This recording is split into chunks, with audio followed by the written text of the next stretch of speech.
Welcome into WarUp on the WPIAL, sponsored by Don't Interrupt Jeff. I'm Greg Warnock alongside Jeff Upson.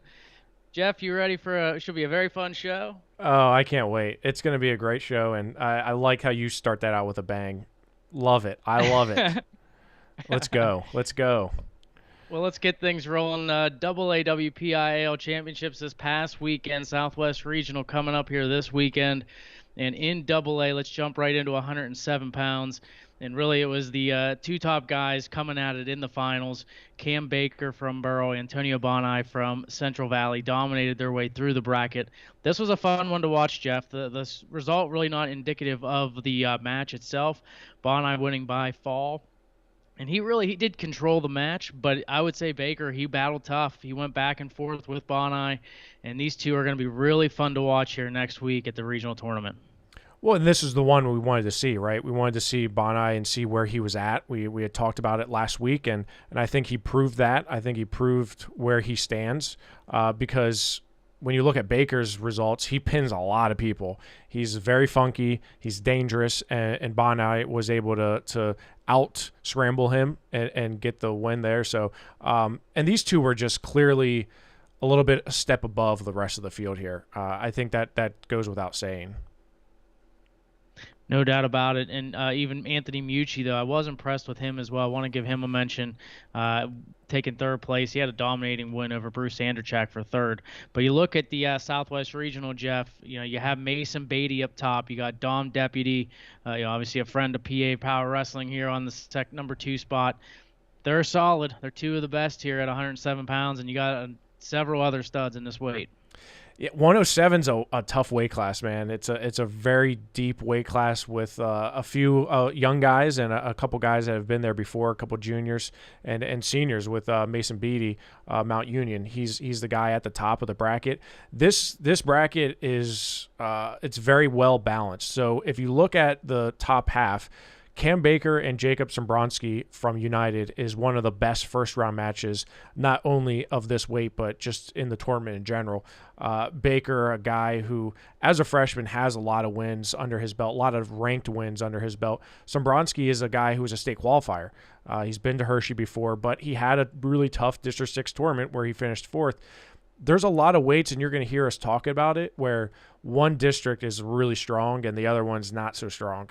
And this is one of the brackets where I would say District 6 has more depth than District 7, but District 6 top guys they're not unbeatable, right? And then, of course, you throw in District 5 with Chestnut Ridge and Dom Deputy. I would watch Cam Baker, Sombronsky for sure the first round. I think Bonai's in a good spot. I think you'll likely see Corey Walls, a senior, right? So we don't often see these seniors and juniors at 107, but we will here in 2023. I think Caleb Hummel is a guy that to keep an eye on. He is likely going to have Dom Deputy in the quarterfinals. I do like Dom Deputy to come out to the semifinals against Bonai. I think Corey Walls is going to play spoiler, though. I think he could definitely cause some issues. And really on the top half, I think Beatty and Musi should be a good one. Tinsman is also a guy I'm not looking past. Tinsman's somebody who's had a lot of success earlier in the season. But, yeah, I think the WPIAL's set up to get at least 2 to 3 guys through to Hershey, in my opinion. Yeah, there's a lot of good first-round matchups because of how strong District 6 is. You mentioned Sombronsky and Baker. You got Tinsman and Mucci. You got Anderchak and Hummel. I think those are all going to be great first-round matchups, and it's going to set up for a really interesting quarterfinal. I think the Baker-Sombronsky winner gets to the semifinals and clinches themselves a spot to Hershey. And I like Bonai and Baker making it to Hershey. But obviously, Dom Deputy, he's been wrestling great all year long. I'm expecting some good things from him, and fill out the rest with District 6. I mean, it's going to be a really great 107. 114 pounds, one of the big upsets happened in the semifinals. Nico Finella looked 100% to me, Jeff. He wins a big 1-0 decision over Parker Paul. He was tough in that semifinal. He was really strong on top. He was able to ride Paul out, and then he also rode Jordan Williams as well, in getting a 3-2 victory over Williams in the final. I mentioned it felt like Finella should have been, away from Paul, but hey, you know what? At the end of the day, it was a great matchup in the semis. Finella gets it done. Great tournament for him to win the WPIAL title. Yeah, I mean, Finella, he did what he does best, and that's ride tough on top. I mean, he's a leech on top. We saw that last year in AAA, and it didn't change this weekend. I know you and I went back and forth last week about where he was seated and whether that was the right place to put him. I was okay with it, but you can see where now, okay, a healthy Nico Finella, he absolutely had to go through the ringer here with Senepal, and then Williams in the finals here. I'm not too upset about it still. Senepal comes back for third. Bertucci takes fourth, and Williams, I think, was the real winner in that.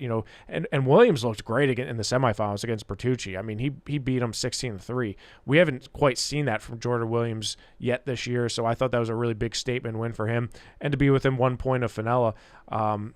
The top four here are really tough. The top two, top three guys, I think, have a really good shot to make it to Hershey.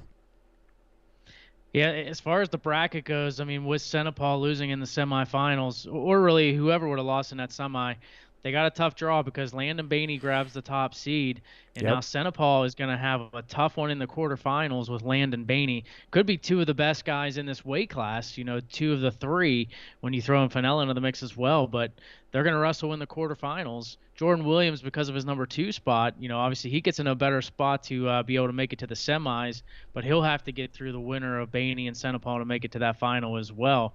So really, Finella, I mean, Easton Mall's down there as far as from Chestnut Ridge on that bottom half. Jack Darlington's tough, but Finella's got a really good shot to be able to get to that final. I definitely think he has a good shot to get there. And you had mentioned about the top half with Landon Baney being there. He doesn't have an easy route. Outside of, I would say the quarterfinals are really going to be, probably the one of the tougher matches for him if he does get Parker Senepal. These two have wrestled before. Baney's beat him, I think that was 2 years ago at the state tournament, or maybe it was the regional tournament. So he does have a win over him. You look at outside of that, though, I think Jordan Williams, and you may have mentioned this, but Williams, I think, has a good shot to get to the semifinals. I think he has a really clear path to the semifinals, so that's good for him, right? Finishing second there has really benefited him. Landon Baney and Parker Senepal, 2 state medalists going at it. I think that's a chance for one of them to really make a statement here. Easton Mall in the bottom half is a guy that I'm not going to look past at all. Joey Garfschnick from United, also a really tough freshman. He was close with Landon Baney. He's been close before. Jack Darlington's a state qualifier who's been there before. But Finella, yeah, I mean, he's the only issue I see with Finella is he wrestles close, right? He wrestles close matches, and at the regional tournament, at the state tournament, you can't wrestle that close and expect to advance and win at a strong pace. I just you got to open it up a little bit more, right? You got to get a little bit more offense going.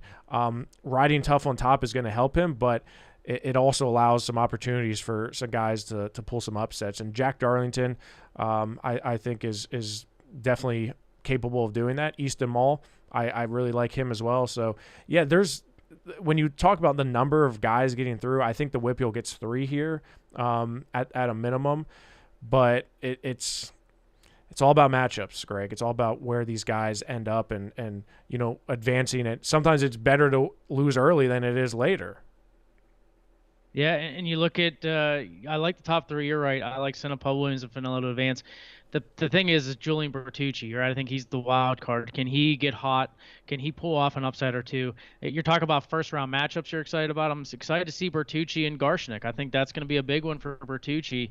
If he wants to be able to get to Hershey, he's going to have to win that match because losing there in that opening round sets him up to fall into the consolations. I'm not sure how the bracket will look exactly, but it would potentially have him against a loser of Baney and Senepal to have his right to advance. So you don't want to fall into that. So in order to avoid it, you got to beat Garshnik. Yeah, I mean, I agree with you. That's probably a must-win.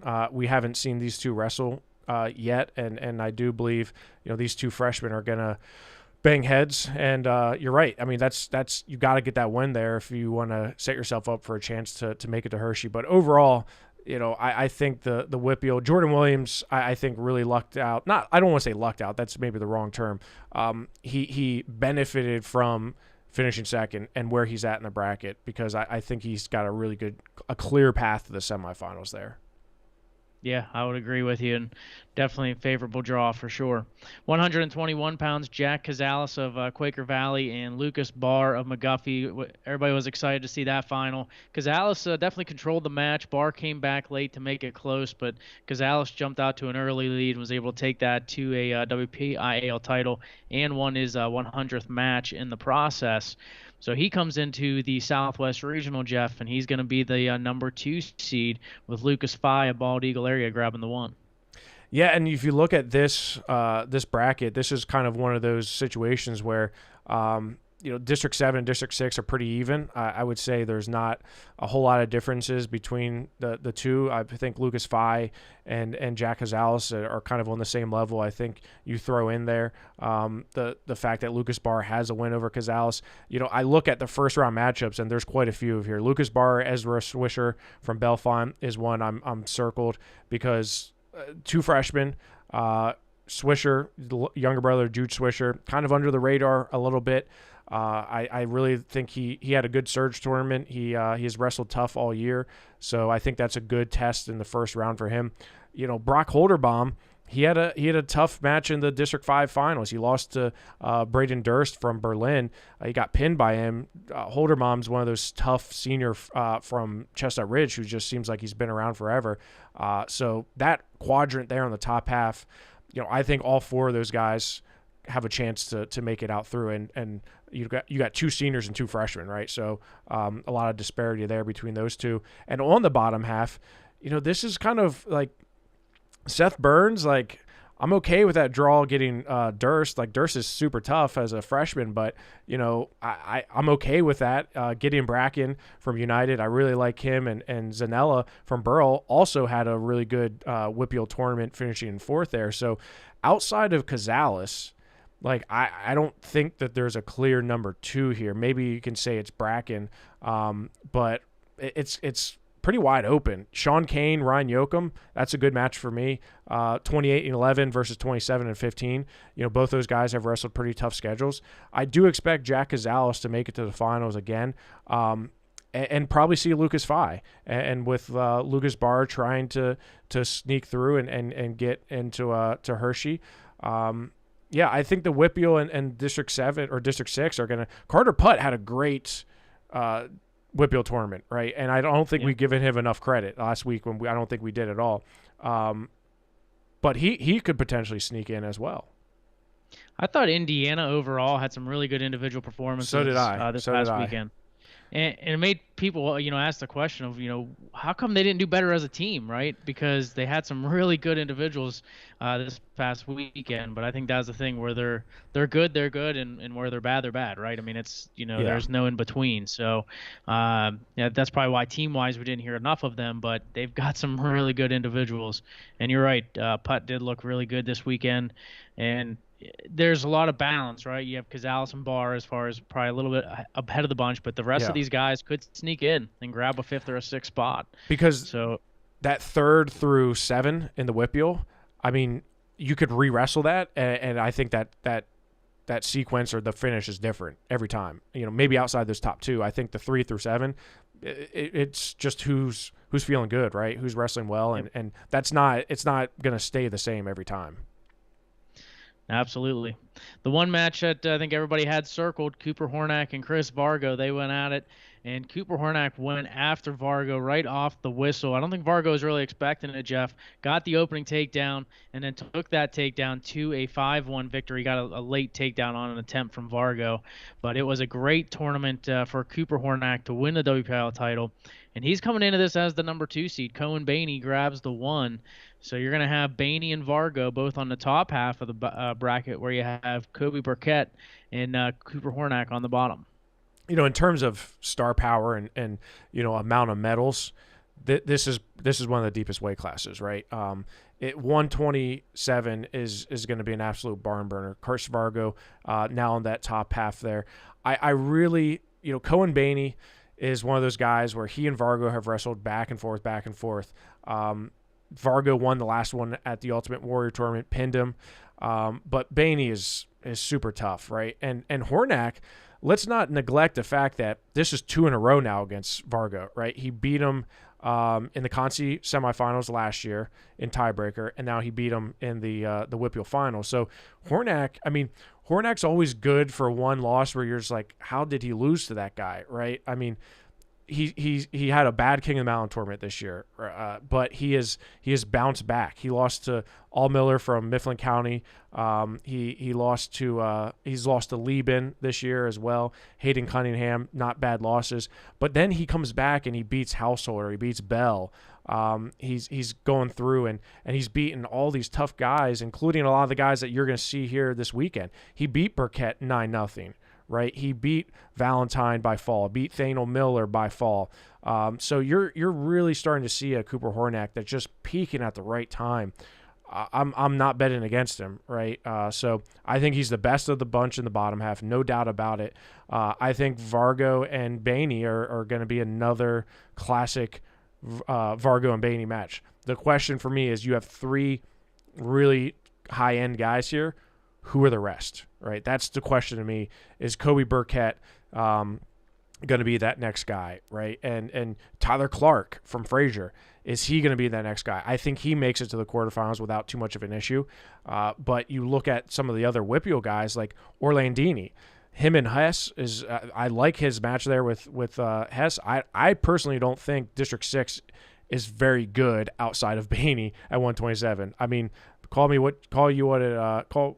you want, but District 6 is not deep outside of Baney here, so I really think the WPIAL could clean up and get four guys through, maybe even more. I don't know, depending on how it works. I think they could get 4 guys through to Hershey at 127. Yeah, and Tyler Clark had a great tournament as well, finishing in 3rd place. So I like his opportunity, like you said, to be able to advance and go on. 133 pounds, there was a top 4 in this weight class. They finished 1 through 4. But you talked about being excited to see how Peter Chacon would do last week, and he was impressive. Got a fall over Gavin Suica in a match that he really controlled, and then had the big win over Jameson Pokliembo in the finals in overtime.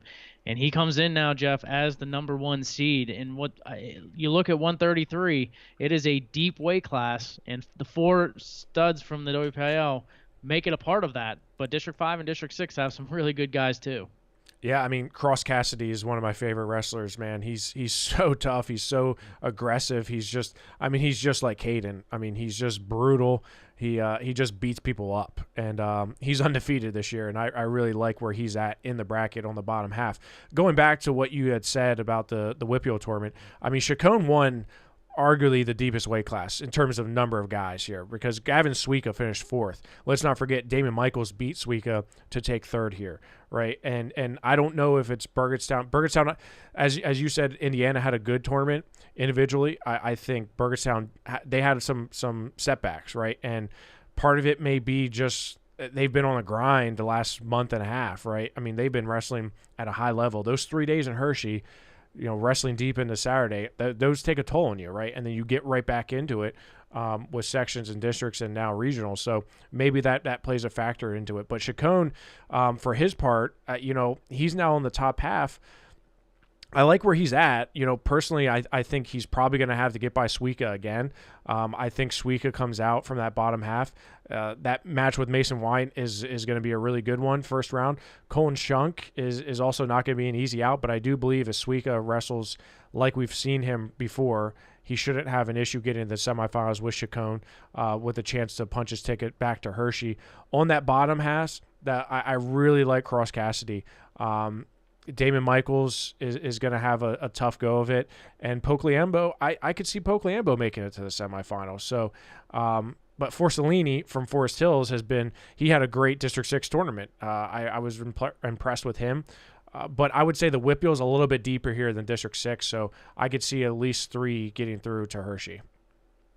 Yeah, I agree with you. It's going to be a lot of competitive matches, right? You mentioned Wine, you mentioned Shunk, you mentioned Forcellini, Cassidy grabbing one of those spots. So you got five. Essentially, if you have Cassidy with one, you got five spots, and you got four very good wrestlers in the WPIAL. So they got to bring their A game, and they got to wrestle to their best of their ability, because there's a number of guys who can definitely knock them off if they don't wrestle their best. So it's gonna be some really good matchups here for the WPIL at this weight class. 139 pounds, Joey Senapal of Burgestown looks solid throughout and winning a WPIAL title. And he goes into 139 pounds on the top of the bracket at the Southwest Regional. Yeah, I mean, this is an interesting weight class because 39 is, I mean, unlike 33. There's some depth, but it's not quite like what we've seen in some previous weight classes. Joey Sanapal, he's been wrestling well as of late. He had a few setbacks at the state team tournament, but he's wrestled well, right? And also on the bottom half, you have Landon Uldrich from Berlin, a really tough senior with 30 wins, but he has a really tough match with Giovanni Waitman the first round. Giovanni Waitman's a junior from Bell Vernon who had a really good section and then a really bad district tournament, right? So he finishes in seventh there, so now he has a chance to wrestle Uldrich.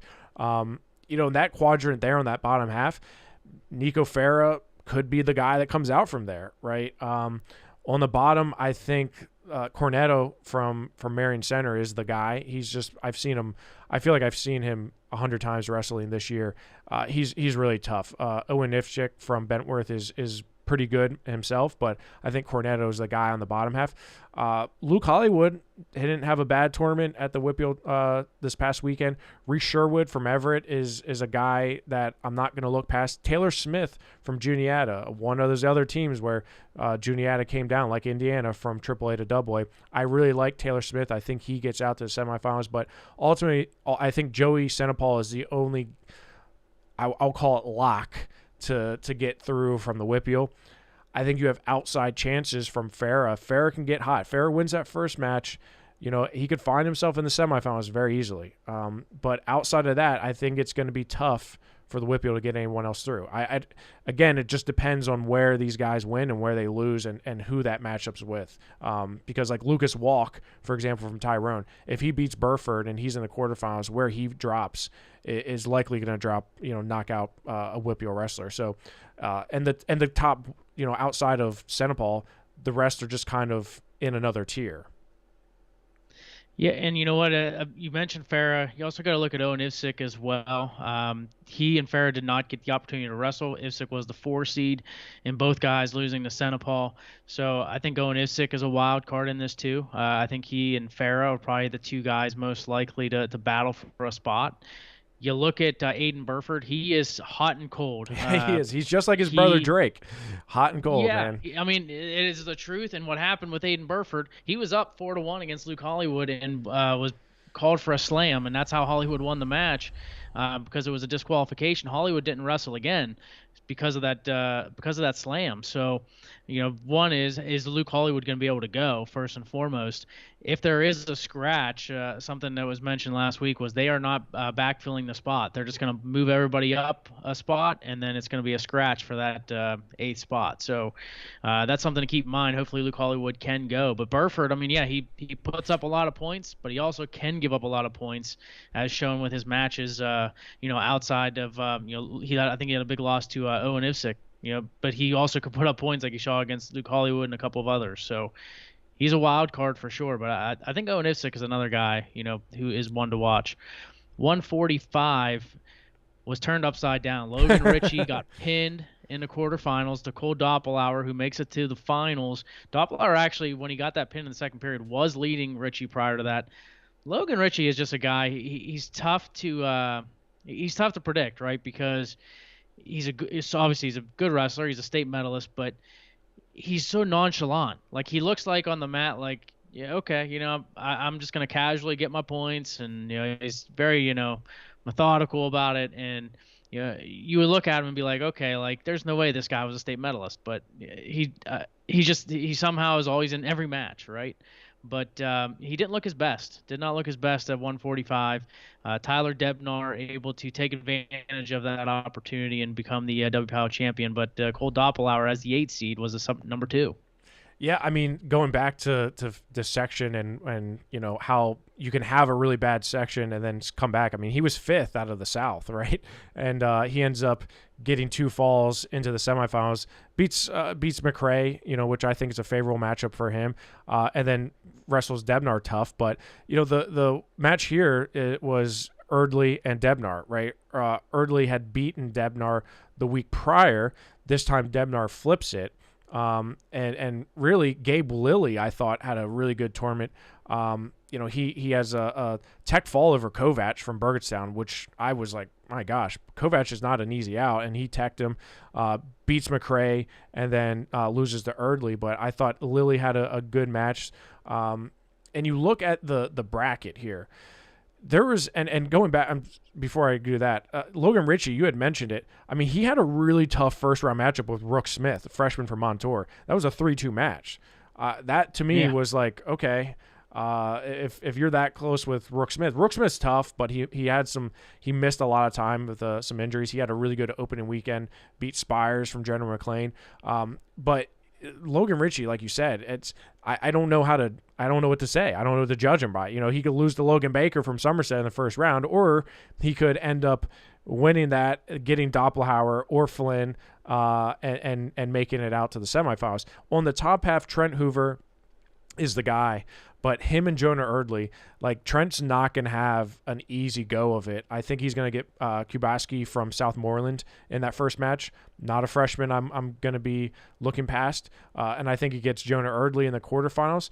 And then likely he's going to get Logan Ritchie or Doppelauer or Flynn, right? I think one of those guys are going to be out there in the semifinals waiting for him. I actually think Debnar is in a better position. I think Gage Halbrun is solid, but I think that's a good matchup with Debnar. On that bottom half, you have just guys like Callan Bowman from Chestnut Ridge, a state medalist and a state runner-up at one time a couple years ago.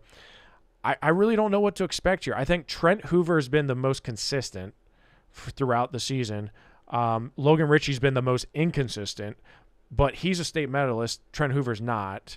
So really, I mean, I'm not sure how to look at it, but I think at the end of the day, you'll see Trent Hoover and Callan Bowman, Tyler Debnar, and probably Jonah Erdley being the guys that are the most consistent, and Gage Halbrun being the guys that somehow, some way, they'll all advance through, and those other spots are going to be filled in. Logan Ritchie may not make it. I don't know. Yeah, I mean, we talked about this weight class prior to, when we previewed it last week. It was wide open, right? I mean, anybody could come in and win this weight. And obviously with the upsets, I wasn't completely surprised by. I mean, we talked about Gabe Lilly and his upset over Nico Farah a year ago. Wasn't shocked at all that he beats Kovac. The way he beat him, I was not expecting him to tech him. But, and his only losses in the WPIAL tournament were to Jonah Erdley. Yeah. So if it wasn't for Early, who knows where Gabe Lilly finishes. But you're right. I mean, I think Debnar and Early are the most consistent, and I think Logan Ritchie is going to be in every single match he wrestles. The problem is, kind of like we talked about with Nico Finelli, he keeps it close. And when he keeps it close, he's going to give up some losses, and he did it this past weekend in the WPIAL. But it wouldn't surprise me if he turns the switch and is able to get on the opposite side of those and have a great Southwest region. So. And Cole Doppelhauer is just somebody who can just pull off upsets and hit big moves. He just doesn't. I mean, Cole Doppelhauer just doesn't have the matches this year. Unlike last year, he just doesn't. We just don't know where he's at. So 152 pounds. Ryan Salashi of Fraser was your champion. He had a great tournament, Jeff, in getting the title. But this is something to keep in mind. Tyler Barish was limping throughout the entire WPIAL tournament. He was dealing with a knee injury. Barely. I mean, he had to call a couple of injury times against Jack Deemert of Quaker Valley and against Rudy Brown. He was able to get through and gut it out to get to the final, but he was not 100%. He definitely did not look himself, which is disappointing because it's a senior season. He's a returning state medalist. Yep. Just a solid wrestler and you want to see him kind of finish strong, but that you don't want to take away from Ryan Salashi. I mean, he had a great tournament to win the WPIAL title. Yeah, I mean he flipped it. He flipped it around, right? Just like we talked about with Jonah Erdley and Debnar. Slashy was able to flip the script on Barish, and that's definitely not what you want to see. You don't want to see Tyler Barish limping around. I mean, I know Tyler pretty well. He was wrestling at the Surge, and he's a really good kid, right? He's a guy you want to root for, right? And Slashy's is a solid sophomore. Boy, has he had a good sophomore season. I would be remiss if I didn't mention Will Turner. I mean, talk about Indiana. Will Turner had a hell of a tournament, right? I mean, win the East, and then he comes out, beats Isaiah Pisano from Hopewell, and then loses to Slashy, but comes back, pins Demar, and then beats Rudy Brown and he beats him 9-4 to get the third place finish. I mean, I don't know what Indiana did, but they how they prepared was definitely the right way, because they showed it here at the WPIAL tournament. If you look at the Southwest Regional bracket, now this is going to be a little bit. There's a lot of depth here, but there's also some quadrants where there's a clear favorite, right? If Tyler Barish is healthy and he can go, he's a clear favorite to get to the semifinals. I would say he can probably get there even with a bum knee, right? On that top half, Ty Watson is the favorite, but Jeffrey Pfeiffer, Will Turner, I'm not going to look past either one of those guys, but Ty Watson being a state medalist, I think he's going to get out from there to the semifinals. On the bottom half, Sam Albright has been nothing but consistent for Chestnut Ridge. He had a great team tournament for them. Rudy Brown, Marcus Gable, that is the best first-round matchup of this weight class, no doubt. Marcus Gable and Rudy Brown both have over 30 wins, under 10 losses. They're very evenly matched. That's going to be a 4-3, a 5-4 match. Caden Barnhart from River Valley, him and Isaiah Pisano is also another good one. That bottom half, I really don't know who comes out from there. I mean, Seleshi on paper should, but like Pisano could bounce back strong after not a great WPIAL tournament. Caden Barnhart is really tough. Marcus Gable's a state qualifier. Rudy Brown, state qualifier. Sam Albright's been wrestling hot. I mean, Rudy Brown, Elijah Brown, either one of those Browns could make it. So like the bottom half is way more wide open to me than the top half, Greg. Yeah, I mean, I'd look at that Brown Gable match as probably one of the, you mentioned the best one in this weight. I mean, could be one of the best ones of the opening round. Super excited to see that one and see how it plays, because I think that result could be essentially a state qualifying match there out of the gates.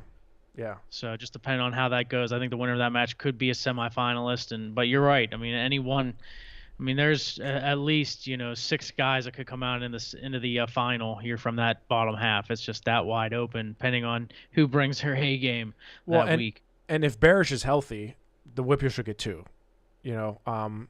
But at minimum. But if he's not, like it's going to be a little bit tougher. Yeah, you're absolutely right. I think he will get to I think you're right. Even not 100%, he'll get to the semifinals. The question is where he finishes 1 through 6 from there. But I do think where even his current health, which is not 100%, he'll still be able to get at least to that semifinal. 160 pounds, Grant McKay has turned it on to another level, Jeff. Total domination in this weight class. He was the outstanding wrestler of the tournament. Jackson Angelo actually decided not to even wrestle him, just decided to default to him. And Chase Brandenburg comes in, gets the big win over Chase Formelli. That was the one we were excited about. Formelli was actually leading most of that match, and just I think in a way ran out of gas a little bit late, and Brandenburg was able to get the win in overtime to get to that final, and Formelli defaults from there. So not sure if he was battling some injury or what happened there, but definitely seemed like he was looking strong early, and just Brandenburg came back late. Jackson Angelo bounces back, though, after defaulting to McKay to have a solid tournament and get third. But really that result from Melly now puts him, in my opinion, a good spot, though, in the bracket. Yeah, I mean, it's crazy to think that, but he is in a good part of the bracket. I think he gets out to the quarterfinals. Unfortunately, Andrew McMonagle from Huntington has been wrestling really well. He's had 2 weeks in a row now. He's taken Zeke Dubler to tiebreakers. So I definitely think McMonagle is the guy to come out from that quadrant there to meet Grant McKay. Grant's, like you said, just the gap is getting so wide with everybody else at 160 pounds. I think Grant McKay's not going to have any issues getting through to the finals here. I think McMonagle's definitely going to come after him, but Grant McKay is just, I mean, he pinned Chase in 26 seconds, right? So, I mean, Yeah. I think that just says enough about it. To me, the bottom half is what's intriguing. Zeke Dubler is clearly the favorite, right? He's not going to have an easy route, though. He's going to have to go through probably Angelo, and then likely a Brandenburg or even Ezra Masood from Tussey Mountain, who has only 9 matches under his belt this season. He was injured, much like Doppelhauer. We haven't seen a whole lot of him. So Grant McKay's the favorite here. I think he beats either Dubler or McMonagle. And I think that the WPIAL, I think Angelo, outside of McKay, you got Angelo and Brandenburg that have a really good shot to make it to the state tournament as well. If Formelli is healthy and he's good to go, I think he could set himself up nicely here. It just depends, right? I mean, if you're healthy, it takes a little bit of luck, too, to get through to Hershey. Yeah, absolutely. 172 pounds. We talked about Braden Welsh being the guy here at this weight, and he showed it winning a WPIAL title. And we wanted to see him kind of distance himself a bit, from the pack. And 3 falls to get to the final before a 5-0 win over a very good Isaac Lisinski definitely showed that. And it leads to Braden Welsh being the number 2 seed at 172. Yeah, Braden Welsh was the guy we wanted to see if he could widen that gap a little bit, and he did. He had couple falls, 3 falls, 2 in the first period, and a decision 5-0 to win the title. So I think he's earned that second seed there. Caleb Close from Bald Eagle area is clearly the one here, right? Having a state medal, but the interesting part to me is Lisinski from Burrell. He could very well easily find himself into the semifinals. I think he has a good shot to get there. I predict he is going to be there against Caleb Close, which is a good draw for him. Eon Snyder from Northern Bedford is a tough junior. I think he's going to have a good shot of making it to the semifinals. Jesse Orban, him and Tommy Kohenauer are going to be a good first round matchup. That was one I had circled. Brendan Welsh, though, it's not going to be easy for him. Kyle Scott and Tristan Ice, probably my favorite first-round matchup here. Kyle Scott is a stud freshman with thighs that are like tree trunks. The kid is built for a freshman. 30 wins. Him and Tristan Ice is going to be a good one. Braden Welsh should not be looking past Kyle Scott whatsoever. But overall, outside of Lisinski and Welsh, it's going to be tough to get anybody else through. I just don't see anyone else getting through unless something crazy happens. Yeah, not the deepest of weights at 172, and you could say the same for 189. Rune Lawrence, we'd said he's probably not going to get out of the first period, and it showed. I don't even know if he broke a sweat in any of his matches, Jeff. 4 first period falls, and not to take away from anyone else, right? I mean, Jacob Lehue had a very good tournament. Beating Tyler Bender in the semis to get to the final, but Rune Lawrence, boy, just like Grant McKay on a whole nother level. Yeah, I mean, complete and utter domination. And you look at the brackets, in 188, I don't see any problems that he's going to have at all. The question I have is who from the WPIAL is going to step up, right? Because there's opportunity here for some of them.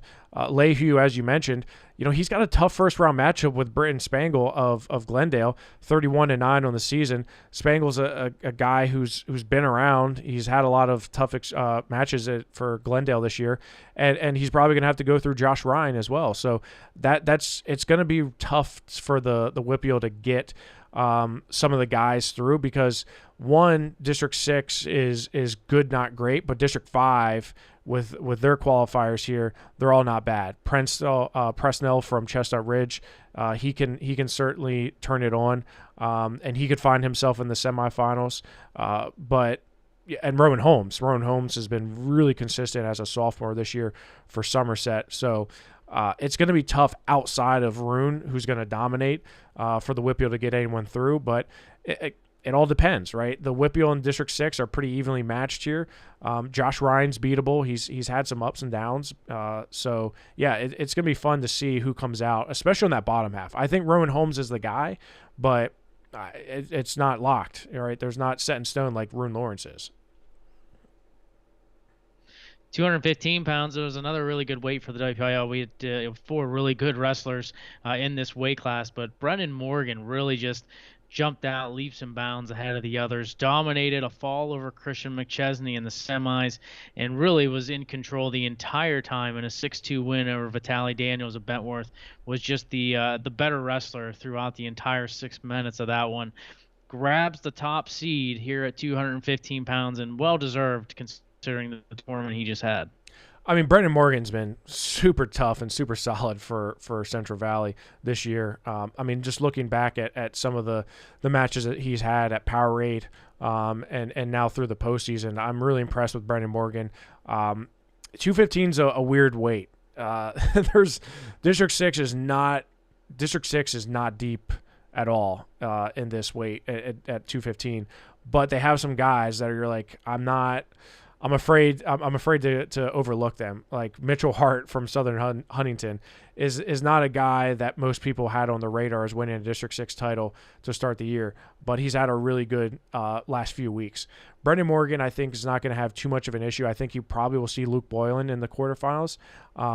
Mason Raymond is good. He's just not great. Kyler Claycomb from Bedford, I think, is him and Pitzer is a good first round matchup. I think Pitzer makes it out to the semifinals. To be honest with you, I think Pitzer has a pretty clear shot to the semifinals.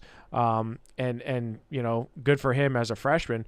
But on that bottom half, Vitaly Daniels, he's going to have to go through a ringer. Potentially Mitchell Hart from Southern Huntington. Even maybe a freshman from West Green, Colin White. Grant Matthews from Berlin is really solid as well. Christian McChesney, we can't forget that McChesney has 2 wins over Pitzer. He's been a little bit underrated, but him and Carter Quick is a guy, let's not forget, won the Outstanding Wrestler Award at the Panther Holiday Tournament, beat Connor Jacobs from Armstrong, had a great tournament, beat him and a couple other state medalists. So that's a big time matchup there, I think, from a WPIAL perspective, if McChesney can get through that one. But yeah, I think Pitzer has a good shot. Him and Brendan Morgan for sure. I think Pitzer's road is a good one. Vitaly Daniels, he's going to have to earn it, right? He's going to have to earn it. But I wouldn't be surprised to see 3 WPIAL guys in the semifinals. I mean, it depends what McChesney shows up to, because he's not someone who scores a lot of points. But if he comes out ready to wrestle and can slow down quick, you could even say even 4, right? I mean, I think I like all 4 guys' chances to get into Hershey as far as that goes. And all 4 semifinalists, it's not completely out of the question, I don't think, at 215. 285 pounds, some upsets here. Mason Niederheiser of Southmoreland, the number 2 seed, loses in the round of 16 to Ian Quinn. He actually lost to him twice, lost to him for 7th and 8th as well. And good for Ian Quinn from Burrell to claim that 7th spot. I believe he was his first year coming out for wrestling, to be able to beat Niederheiser. But with that win, though, Joey Baronic of Burgestown, nursing a knee injury, was able to get into the finals. But how about Christian Flaherty, Jeff? He knocks off top seed Colton Hill of Laurel, and then he beats Baronic in the final. I mean, he was really tough, right? I mean, Flaherty was the best of the bunch here, right? And I'm not surprised by that. He's a really good wrestler, right? He's wrestled a lot of tough competition this year. Was second at the Allegheny County tournament, but to beat Colton Hill like he did, Colton Hill, is equally very tough. And this was just a weird one, right? After Niederheiser, that loss, it really shook a little bit of the bracket. Baronic, if he's healthy, he could easily win this weight, right? And if you look at the Southwest Regional, Gunnar Singleton is the guy, right? Gunnar Singleton is definitely the guy that I have favored to win this, but he's going to have either Colton Hill or Brad Miller. I think Colton Hill will probably win that match, but it's not going to be an easy route for him, right? Colton Hill, Brady Miller on that bottom half. You have Baronic. Ethan Norris is also a guy I like. Brock Beach from Northern Bedford, I'm not too low on. So I think that's going to be an interesting, to see who comes out from that bottom half. Baronic, again, healthy and somewhat healthy, I think gets out to the semifinals. On the bottom half, Daniel Williams is a freshman from Glendale. He's a stud. I really like him. Him and Zane Hagens, I think, is the match to watch up if they meet in the quarterfinals. But Flaherty's not gonna. It's not gonna be an easy path for Flaherty either. Likely after Connor Williams is gonna see Brady Ewing from Tyrone, who is super hard to score on, and then either Williams or Hagen. So Flaherty's going to have a tough road to get to the finals. But I do believe that the top two here, even the top three, have a good shot of making it through. But I wouldn't be surprised to see only one or two get out because of how deep 5 and 6 are. Yeah, definitely should be really exciting. I think health is definitely part of it for sure. So, Jeff, obviously it's going to be really fun this weekend in the Southwest AA. At Cannon McMillan, we'll have the WPIAL Championships, the Southwest Regional for AAA. And let's dive right into it. We'll just kind of look at the top seeds here and obviously talk about some individual performance as we go. 107 pounds, Santino Sloboda of Butler, undefeated on the season. He is your top seed at 107. Tanner Mazenko of Cannon McMillan, number 2. Nico Capusta, Hempfield, number 3. Gus Stedderford, who was the runner-up to Sloboda, number 4. Yeah, I mean, so these two, the top two here are very, they're way ahead of the rest, in my opinion. I think Mazenko and Sloboda are the two clear favorites here. And then you have a next tier where like Stedford and Owen Campbell, they've gone back and forth. Landon Funk, you can throw him in there. Nico Capusta and Dylan Barrett from Penn Trafford as well. Montoya from Mount Lebanon and Landon Lynn. These guys are all in that mix there. So for me, the top two are clear. It's those other two that I want to figure out who they are, right? And based on matchups, Owen Campbell and Gus Stedford, that can flip on the dime. Capusta can get hot and get through. Dennison is him and Barrett is a good first round matchup, but really outside of the top two, it's anybody's game. I really wouldn't be surprised to see, Logan Milligan from North Hills find a way to get through. Like it's just that wide open. These guys are all so close. They've all beaten each other up, right? Especially in that north section. These guys all have wins over each other. So the two clear favorites, I think, that's gonna be a really good match. Sloboda's just been so dominant. He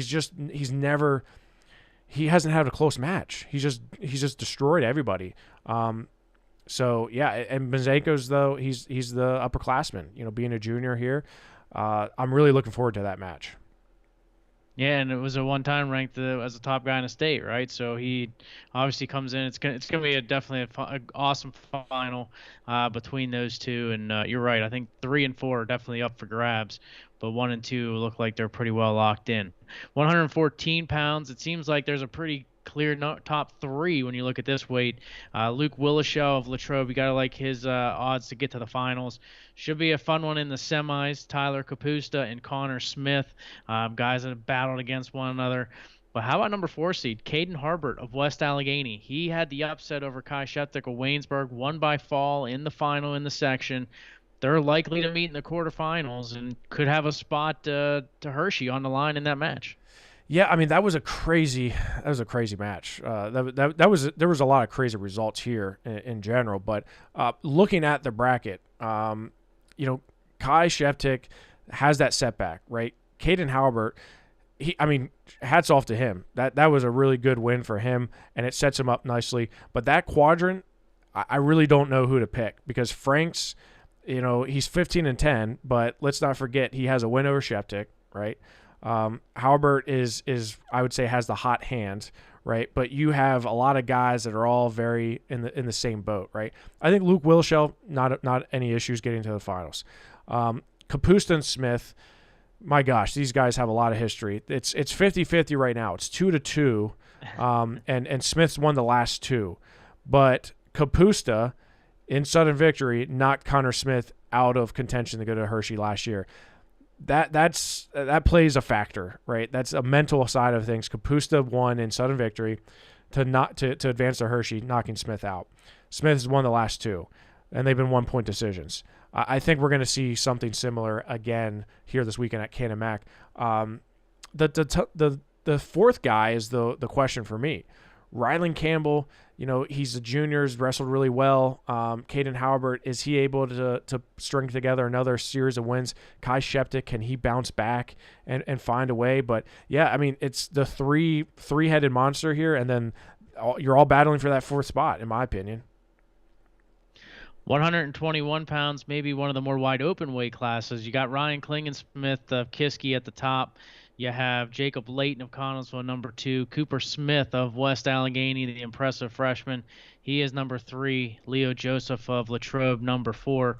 But then you have some, obviously some guys like Dominic Kennelly from Trinity. You got Brady Joling down as a number 7 seed from Chartiers Valley, who didn't have his best section tournament, right, finishing in 4th place. So this one is one of those weight classes that say, let's see how these top 4 finish. This weight is bonkers. I do not envy the WPIAL steering committee for seeding this tournament or this weight, because it is out of control. 121 is just nuts. And I love it because there's so much. I mean, anybody could win this. Really, I think you have 6 guys that legitimately can win this weight class. And that's not a exaggeration. Klingensmith, he came down from 27. And he's wrestled really well. Cooper Smith from West Allegheny. This kid, you look at his hit list, right? He's had some huge wins this year. He's beat Leo Joseph. He was 1 point away from beating Brandon Wenzel from Montoursville. He loses to Gonzalez. So he beats Brady Joling. He beats Dylan O'Brien, loses to Brant Hare, beats Elijah Broges from Cranberry, state medalist, loses to Biano of South Fayette, beats Dom Ferrero up at 127, loses to Jake Layton 1-0, but he had a great section tournament. Beats Biano, then beats Damai, and then beats Canali. I mean, you got to say he's got the hot hand right now. But this is anybody's weight. Brady Joling could come out, and him and Jacob Layton in the quarterfinals. Cooper Smith and Owen Kowalski from Baldwin, that could be a great quarterfinals. Leo Joseph, Dom Canali. I mean, I really don't know who to pick. I think Ryan Klingensmith has a easier route to the semifinals. But Leo Joseph and Canali, like that's one that I'm really interested to see who comes out there. But honestly, you could toss up 6 or 7 of these guys and throw them up, and that's how they could finish. I mean, yeah, you look at that South section itself. I mean, Damai was the top seed. He's not even here in the WPIAL tournament. Ends up defaulting out of the postseason.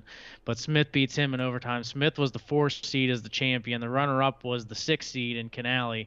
So you're talking about the 4 and the 6 as the 1 and the 2, and then you have the 3 seed being the 3 and the 2 seed being the 4, because Joling defaults to Kladowski for 3rd place. So you just look at that South section in and of itself, and in the top 5, you wrestle them again this week, and you're going to get a different result. That's why it was so bonkers. It was so crazy. So you're going to see that, and then you throw in, like you said, Layton and Joseph and Klingensmith among some others. And, yeah, it's how this one shakes out 1 through 4. It's anybody's guess. Yep, I agree with you. 127 pounds, Vinny Kilkeary of Latrobe. He is the top seed. And you got some high-end talent in this one, Jeff. You got Kilkeary, you got Tyler Chappell, and you got Andrew Binney, all guys that are wrestling extremely well right now as they head into this postseason. And then you got guys like Dominic Ferraro and Evan Petrovich, which is going to be a fantastic quarterfinal matchup. So you like the odds of Kilkeary and Chappell and Binney taking 3 of the spots, but you can't discredit Ferraro and Petrovich and anyone else for that matter, like a Hayden Coy as well. Yeah, I mean, Benny's the giant slayer, man. Benny's knocked off everybody that stepped up in front of him, except for Tyler Chappell, right? He lost to Tyler Chappell at Powerade.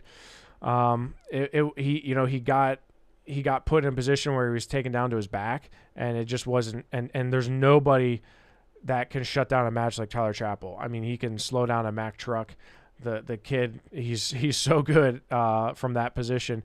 And, I do expect those two to meet in the semifinals. But I think it's a toss-up. I think it's a toss-up between these two. Benny has had a little bit more test this year than Chapel has. Seneca Valley's used to going pretty deep into the team postseason. They didn't this year. Cannon Mac did. So Andrew Binney has a little bit more, he was a little bit more battle tested. Vinny Kilkeary's the guy, right? Vinny Kilkeary's the guy here. But Andrew Binney, Tyler Chappell, like, they're not going to go down easily, right?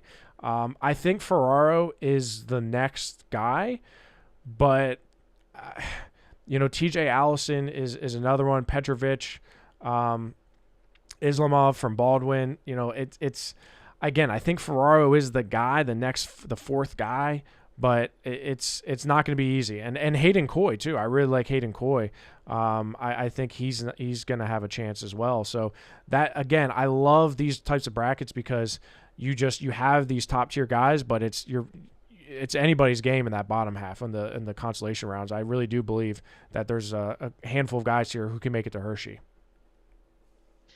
The next couple of weights are going to be some of the deepest weights we'll talk about. 133 pounds. You got your top seed, Maddox Shaw. He had a big one over Ethan Lieben in the finals, a 1-0 win. Then you look at Mason Kernan on the other side. He had a big win over Nick Jones of West Allegheny to win his section. So they end up swapping spots, as far as you got Shaw and Jones on the top half, Lieben and Kernan on the bottom half. But then you throw in Anthony Ferraro, who's a tough out. You got Darius McMillan, who was a state qualifier last year. And then you got some other guys, talented guys as well. But I'll tell you what, the top 6 here are very, very good. I would even argue to say the top 8 are pretty good, right? I mean, you've got a lot of depth here, a lot of talent here. And it starts at the top with Maddox Shaw, right? Maddox Shaw has had a really good year, up at 39. And let's not forget him and Ethan Lieben. That was a match that happened at Hershey, and Lieben ends up making it to the state finals. Lieben has been he's had some struggles this year, right? And then you look at why Mason Kiernan got seated where he did. I think majority of that is the Powerade tournament. And Mason Kiernan had a win over Andrew Binney. Lieben had lost to Binney the week prior to that. So you look at head-to-head results, and they haven't wrestled head-to-head, but common opponents. I think Mason Kiernan is the guy. I'm okay with where he was seated, right? I think Lieben makes it out to the semifinals. Darius McMillan is like 6'1". He wrestled Scott Johnson at the Ultimate Warrior really tough, but I don't see him getting past Ethan Lieben. I think Kiernan and Lieben would be it's going to be a great semifinal should it happen. Nick Jones is the one I'm like quietly keeping an eye on because Ferraro is that dude on that top half outside of Shaw, but Nick Jones he's sneaky good, man. Like Nick Jones has had some ups and downs. Both on and off the mat, and I really like Nick, and he's had a good. This is now his 3rd year in high school, but he hasn't hit where I don't think he's ever hit where he was expecting to hit. So Nick Jones is one I'm keeping an eye on. Outside of those couple that we just mentioned, it's anybody's game. I mean, there's going to be a lot of battling going on in the consolation round. 139 pounds. We talked about the one I think the committee missed, right? Nate Roth going in as the number 10 seed in that section tournament, ends up being the 9 seed due to a scratch. So he feeds right into Eli Carr in the section tournament in the quarterfinals. Roth with the huge win, 5-0, and takes that into a section championship, beating Lonzy Vilma in the final 5-4. But that sends down a trickle-down effect because then with Vilma beating Nate Stone in the semifinals, Stone and Carr wrestle in the consolation semis. So Carr finishes 3rd, Nate Stone 5th, and Jack Duncan of Ringgold was the number 4. So 5 great wrestlers here out of the East section. They give Roth the proper credit this time, Jeff. He gets the top seed here at 139 pounds. Carr is number 2 despite his 3rd place finish in the section. Riener, number 3 seed, and then Vilma, who is the section runner-up, is the number 4 in this weight class.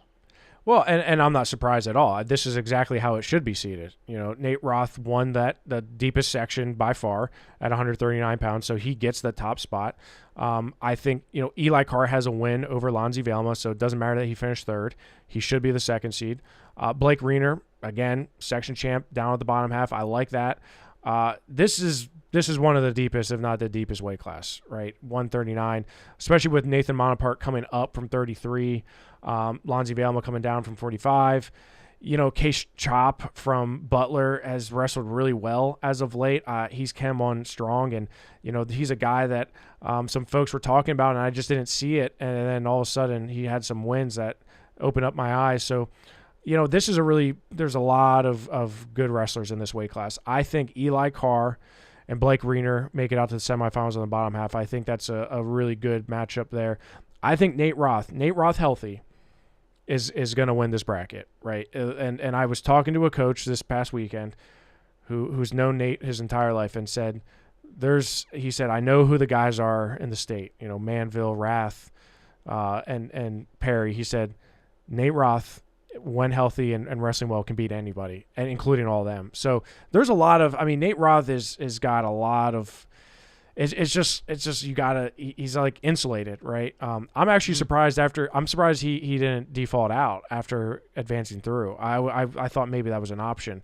But he's definitely the guy here. I think he'll see Lonzy Velma again, who he's had his number. But yeah, they got it right. He was probably afraid to default out, Jeff, because then he might get seeded as like the 15th seed or something like that. So, he figured I got to wrestle this one through. Jokes aside, though, great tournament for Nate Roth. To win the section. It was an incredible section. It was a deep section, and it should be fun to watch here in the WPIAL tournament. Mac Church of Waynesburg, he ends up beating Nico Taddy in the section finals 6-2, and they go into this as the top two seeds in the WPIAL tournament, and very good chance we'll see that match again. Yeah, these two are, 45 kind of cleared out a little bit, right? These are two of the top guys, the fact that, and I like Sabrone and I like Mesh, but these Taddy and Church are just, they're on different levels here. Again, this weight presents itself where your 3 and 4 could just be about anybody. Jason Fleener from North Allegheny, he has 10 losses, but he's kind of been a little bit more consistent. Sabrone, same thing, 10 losses. Cole Gibbons, freshman from Mount Lebanon, I'm not looking past him. Chad Jesko from Collinsville, also a good chance that he can get through. So, the top two are set. Those other two, it's really anybody's. I think it's a toss-up there. I think you have a variety of guys that if they get hot, like Sabrone or Fleener, they can find their way to get through. But Cole Gibbons is not one I'm looking past. Mensch from Hempfield has been a guy who's been between Eli Carr and Lucas Capusta, and he finally finds a home here at 145 with Capusta going up. So that really benefits him. Cooper Dietz from West Mifflin is a tough freshman. So, yeah, there's a lot of parity here outside those top two that are just clearly ahead. 152 pounds. There's, I would say, a solid 3, right? Ty Waters, the clear favorite to win the WPIAL championship. But Lucas Capusta is going to come in and battle him very, very tough. I'm excited to see those two battle. And before that matchup, it's going to be another great match between Capusta and Bodie Marlowe. Capusta winning that one 7-6 in the section final. So I like those 3, Jeff. But the question is, who's the number 4? Is it Nate Jones from Waynesburg, Ethan Ansell from Connellsville? Mac Miller wins a section as a freshman and has had a really good year. Who's the number 4 coming out? I think it's Nate Jones. Nate Jones is he's really solid. He's a veteran, man. Like he's had a lot of matches under his belt, including of some of the highest stages. So I think Nate Jones may be that 4th, but I'm not going to look past a guy like Mac Miller. Mac Miller is a guy I definitely am getting behind. He's been a really good freshman this year. We were expecting him to be as good as he is coming into this year. But, Ty Waters is the guy, right? Ty Waters, returning state champ. Let's not forget, at the Ultimate Midwinter Mayhem, he had a close match with Bodie Marlowe. Marlowe has a win over Luke Sipes. Marlowe didn't have maybe the best of King of the Mountains tournaments because we jinxed him when we brought him onto the show. But Marlowe and Kapusta, should that happen, I think is a very back and forth match, just like we saw in the section finals. But Nate Jones and Mac Miller, that quarterfinal, that's going to determine that fourth qualifier, in my opinion.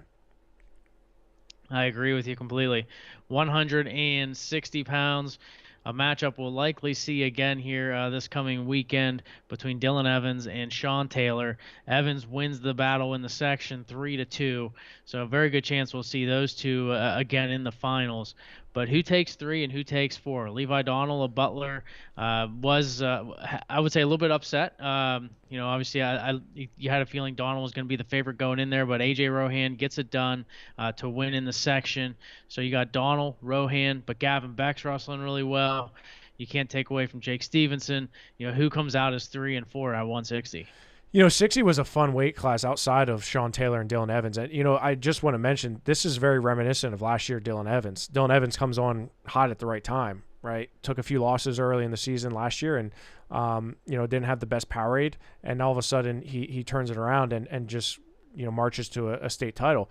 Dylan Evans is still going to have to go through Sean Taylor, right? Those two have a lot of history. I definitely think those two, they're definitely having fun wrestling each other, but there's no love lost there, right? Levi Donnell, I would say that was an upset. Adam Rohan definitely, I thought that was a good win for Adam. Now these two are likely going to see each other again in the quarterfinals. I do think that they'll both make it out to the quarterfinals. Dylan Evans and Sean Taylor are the two guys here, no doubt. But you're right. I think Gavin Beck, Rohan, and Donnell are the next tier, and then you throw in a guy like Jake Stevenson. And even like a Jake Luquez or Keith Minson, or it's just you just have a lot of a next tier guy that they're all kind of bunched up. Gavin Beck is the tiers are Dylan Evans and Sean Taylor. Then I'd say Gavin Beck. And then you have Levi Donnell and Rohan, even maybe Luquez all in that one. And it's gonna be fun to see because you have just like 45, you have two of the top guys in the state, but then you have a lot of opportunities for some young guys and some other guys that have not made it to Hershey to get punched through. Yeah, I like Donald's chances to rebound in the matchup against Rohan. We'll see how that shakes out.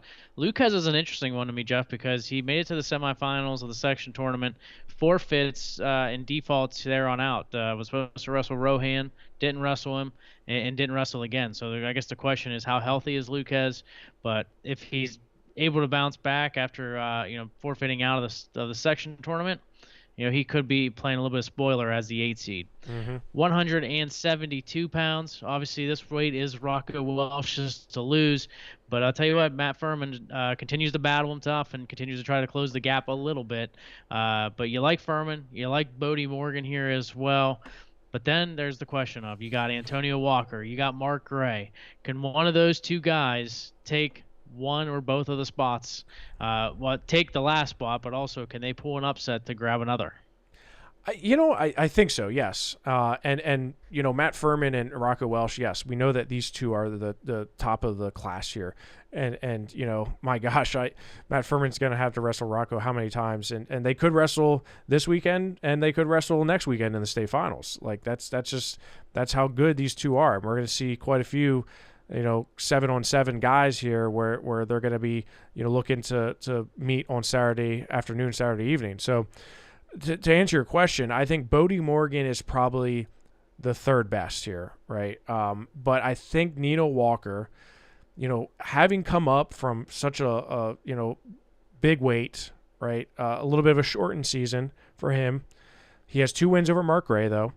That was, he's kind of separated himself. But again, just like at 160, we're going to potentially see a Walker and Gray rematch in the quarterfinals. And I think that winner is going to make it to the state tournament. I really do. I think Bodie Morgan is the guy, the third guy. And I think the winner there is the fourth. So you have 4 or 5 really solid guys here.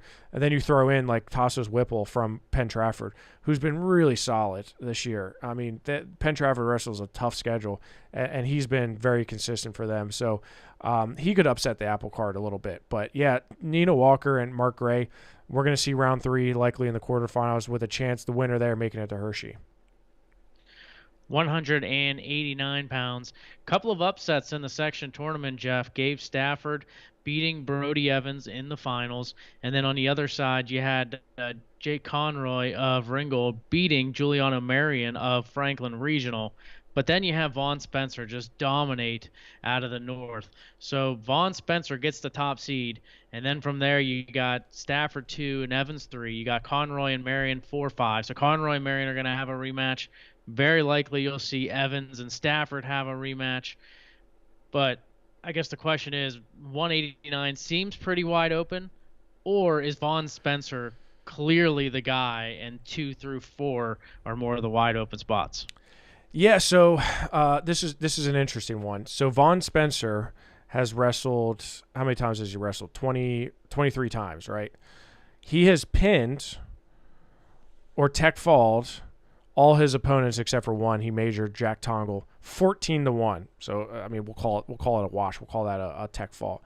The problem is we haven't quite seen Vaughn Spencer against one of these really high end guys that you just mentioned, Marion or Conroy or Evans or Stafford. Right? We have not seen him against those guys. Right? We've seen him against the Kreinbuckers. And we've seen him against the Tongles, but we haven't seen him against these guys with hardware from Hershey, right? Giuliano Marion, that was I mean, he was the one I thought was probably not going to get upset, and he did. Conroy came out and came after him, right? He had lost to him early in the year. Conroy comes out and flips the script. So the rubber match in the quarterfinals is a very big one because I think the winner there has a good chance to make it to the finals. And give Vaughn Spencer his first loss. Or Vaughn Spencer's going to pin his way through and win a WPIAL title as a freshman or as a sophomore, like his brother Cole did. So I just don't know. Stafford, I would say, was, him winning the section title set him up nicely. I think he gets out to the semifinals. I think Cooper Ruskowski is going to battle him, but Stafford's been wrestling really well as of late. Down the stretch, Stafford has gotten better and better and better. So I do expect it to be an Evans and Stafford rematch, Conroy and Marion rematch, and Vaughn Spencer I don't think will have any issues getting out to the semifinals. So